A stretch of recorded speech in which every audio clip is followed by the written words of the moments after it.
Hi guys, it's Christina. I chose to do my informative speech on tornadoes. I just want to start off asking, has anyone ever really thought about or imagined themselves what it would be like to go through a tornado, to experience one, what you would do, what you wouldn't do? I'm sure the thoughts might have crossed someone's mind at one point, but you really just never know unless you're put in the situation. Um, Personally, who hasn't thought about it, but no, I never would want the chance to because it's scary. Can't even imagine. But there are some people out there who have to experience it a lot more often than they should. So throughout my speech, I'm going to explain and tell you how to prepare for them, the warning signs to look for, and some interesting facts about tornadoes. First off, I'd like to begin with informing you just exactly what a tornado is by definition. It's one of nature's most violent storms. They're very dangerous and detrimental. They begin to appear as rotating funnel-shaped clouds that extend usually after a thunderstorm is hit or gone past. They have whirling winds that can reach up to 300 miles an hour, and they leave damaged paths that can range from 1 mile wide to 50 miles long. Tornadoes have the ability to develop very rapidly, so some tornadoes can give off warning signs, others might not. Before a tornado hits, typically the winds die immediately and the air becomes very still, which kind of gives you that eerie feeling that just something's not right.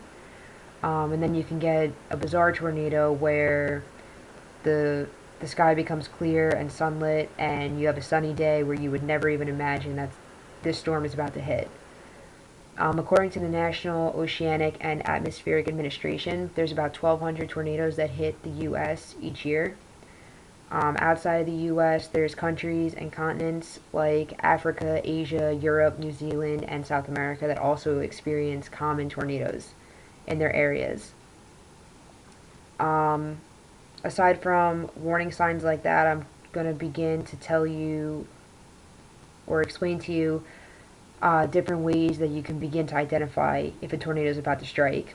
According to one of FEMA's websites, they say to look for danger signs such as a dark greenish sky, large hail. Usually a big indication of a tornado that it's about to strike is that it begins to hail. Um, Again, the whole cloud factor in the sky is a huge indicator. If there's dark, low-lying clouds in rotation, there's definitely a funnel in the making. Um, Tornadoes are also not the most quiet storms. They make loud roars like freight trains, and if you begin to experience or see any of these warning signs, you are directed to take shelter immediately. Um, According to an interesting tornado facts website and FEMA, I'm going to tell you a few interesting facts about tornadoes. Some that you probably didn't even think existed. 3 out of every 4 tornadoes happens in the U.S. Tornado winds are the fastest winds on the earth. Usually tornado colors match the color on the ground because usually it starts with like the clear air, and then depending on the debris in the area is what determines the color of the funnel. So if there's a lot of like debris on the ground, it usually just creates a black hole. Or if it's like a tornado that happens in the desert, it's going to be like a sand tornado, so it's going to have that brown color. Um, they are capable of moving in any direction, usually northeast to southeast. Um, they usually move at a speed of 30 miles an hour, but it can vary up to 70 miles an hour as well. They're most likely to occur between the hours of 3 p.m. and 9 p.m. However, they can happen at any time. That's just typically the time range that most of them happen. Um, um, Besides all that, I mean, taking shelter is probably the next thing that you should definitely know about. Is a huge one. If you're experiencing a tornado, you are definitely directed to not get in a car and try to outrun it or outdrive it. You are just to get to the safest, most sturdiest structure possible. And if a car is your only chance, you're just directed to buckle up, cover your head, blow the windows, and just pray on that pray for miracle at that point.